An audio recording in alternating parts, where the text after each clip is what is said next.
In the year 1582, something strange happened. Thursday, 4th October was followed immediately by Friday, 15th October. This is the story of history's 10 missing days. And it begins with Julius Caesar. The year was 46 BC, and he had just become dictator for life.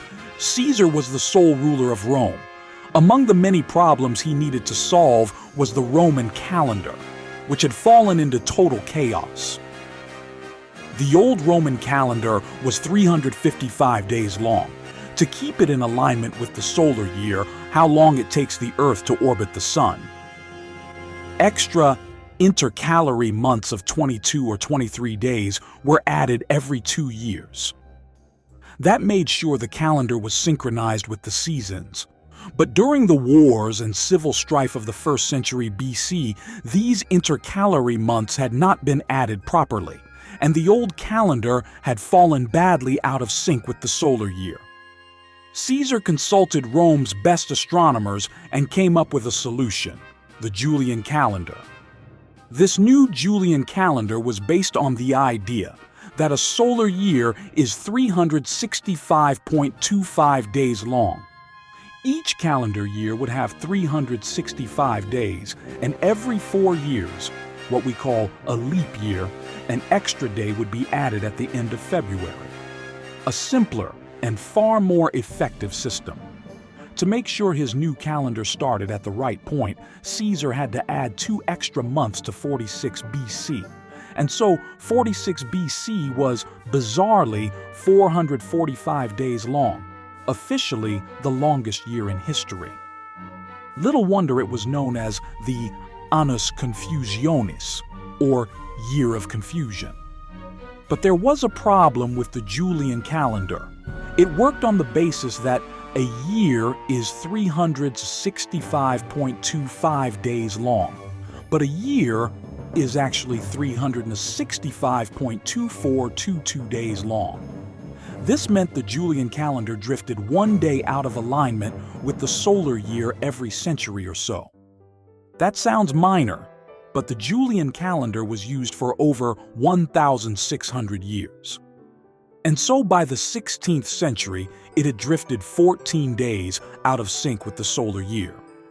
This meant that, among other things, Easter wasn't being celebrated on the correct date, a fact considered unacceptable. Scholars and clerics had been agitating for reform for decades. Even during the Dark Ages, people had noticed that the Julian calendar meant Easter wasn't being observed at the right time. So, in 1582, Pope Gregory XIII finally decided to solve this problem. Under Gregory, the leading astronomers and mathematicians of the era produced a new, modified version of the Julian calendar. The major difference was that no century year would be a leap year unless divisible by 400, e.g. 2000. This prevented the one-day drift every century. The calendar also needed resetting, and crucially, Gregory reset it to the time of the Council of Nicaea in 325 AD, when the method for dating Easter was established, rather than to the birth of Christ or creation of the Julian calendar. So 10 days, not 14, had to be removed. And in 1582, Gregory issued a decree called Inter Gravissimas. It stated that the new, modified version of the Julian calendar was to be adopted that year. The change would happen in October, when Thursday 4th would be followed by Friday 15th to correct the 10 days of drift. This change was immediately adopted in the Papal States, the Italian states, Spain, Portugal, and the Polish-Lithuanian Commonwealth. In France, it was adopted in December. The 9th was followed by the 20th. And by 1584, all of Catholic Europe was using the Gregorian calendar. But Europe was split religiously. Both Protestant and Orthodox countries saw Gregory's new calendar as fundamentally Catholic and therefore resisted it. And so, For a time, crossing the border from one country to another could also involve going forward or backward 10 days. By the 18th century, however, it had become clear that the Gregorian calendar's accuracy made it better than the Julian calendar. Prussia was the first Protestant state to switch over, followed by Denmark, Norway, the Protestant Netherlands, Switzerland, and others. The United Kingdom only adopted the Gregorian calendar in 1752, and the Act of Parliament introducing it made no mention of Gregory whatsoever.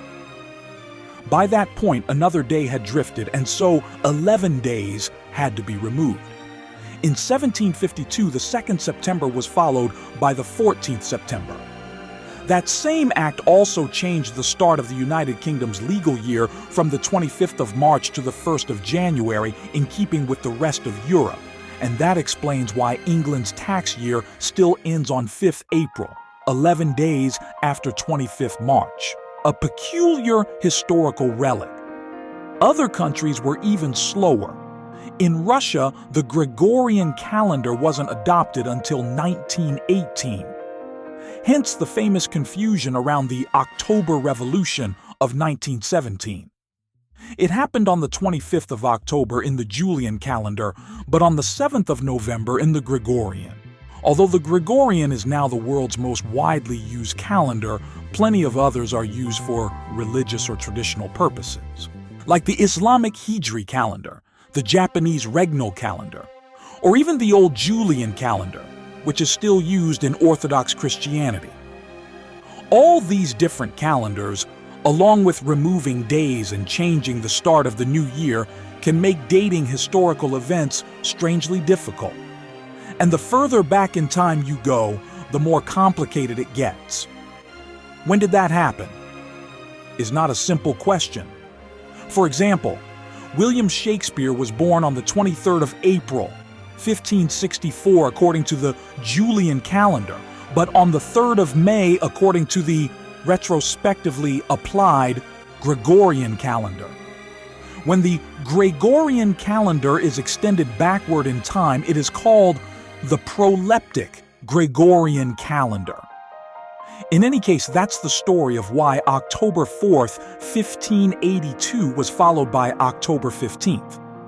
That days can be removed from, or added to, the calendar is a wonderful reminder of our strange relationship with time, of how some things which seem permanent, like the date, really aren't.